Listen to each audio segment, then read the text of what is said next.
खडीची माडीवर माडी गिरग्या माड्यांकळ उठली संयुक्त महाराष्ट्राची बेळगावची पाणी कारवाई गोगाची हरडा चौक या ठिकाणी सर्वच महापुरुषांची जयंती उत्सव या ठिकाणी मनोगत होईल, मार्गदर्शन होईल। मी प्रथमतः या ठिकाणी विनंती करतो सरांनी सांगितलं की आपल्या भागामध्ये या प्रभागामध्ये गेल्या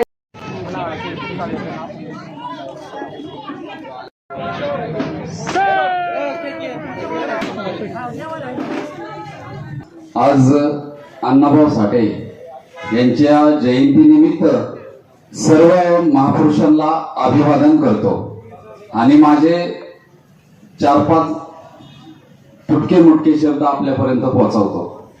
मी साहित्य सम्राट लोकशाहीर अण्णाभाऊ साठे यांच्या नातूसोबत खांद्याला खांदा लावून पुणे जिल्ह्याचं काम करतो। माझ्याकडे युवकचं जिल्हा अध्यक्षपद आहे। महाराष्ट्रामध्ये समाज आबांनी सांगितलं जातं का की मी त्यांचे विचार घेऊन या जिल्ह्यामध्ये काम करतो।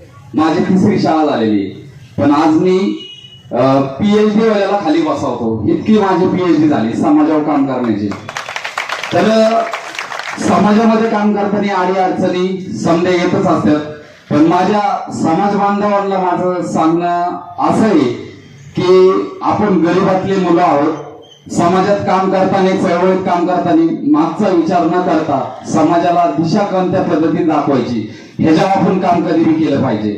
तर दुसरा मुद्दा, लोकशाहीर अण्णाभाऊ साठे हे फक्त 1.5 दिवस शाळा शिकले आणि त्या काळात फोटो अशा विमान काही सुविधा नसताना त्यांनी रशियापर्यंत का पोहोचले ह्याच्यावर आपण विचार केला पाहिजे। शिवरायांचा पवाडा त्यांनी रशियामध्ये जाऊन राहिलेला आहे, त्यावेळेस त्यांचे विचार कुठपर्यंत पोहोचले आणि त्यांना रशियापर्यंत कोणी नेलं, कशामुळे नेलं। एक दलित समाजातला गाव कुसाच्या बाहेर राहणारा मातंग समाजाचा एक व्यक्तीला रशियापर्यंत कशामुळे आणि कसं नेलं असेल, आपण ह्याच्यावर अभ्यास केला पाहिजे। का की जयंती येते, आपण जयंतीला कपडे, झेंडे, मिरवणूक, पुतळे, अधिकारी, पदाधिकारी, नेते मंडळी बोलावतो, कार्यक्रम झाल्यावर जिकडच्या तिकडे जातं। विचार डोक्यात ठेवले पाहिजे अण्णाभाऊ साठेंचे, महापुरुषांचे।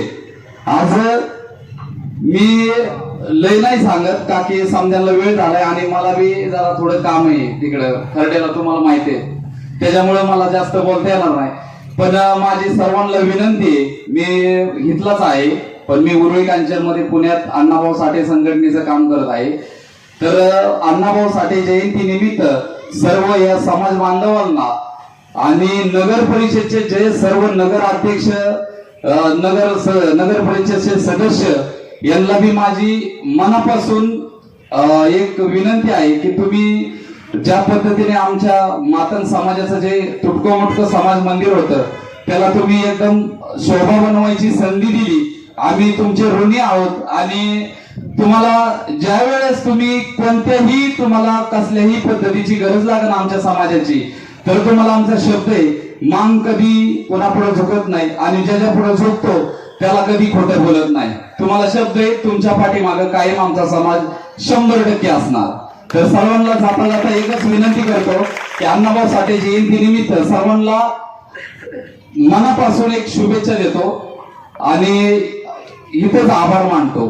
क्रांतिकारी जय भीम, जय लवजी, जय शिवराय।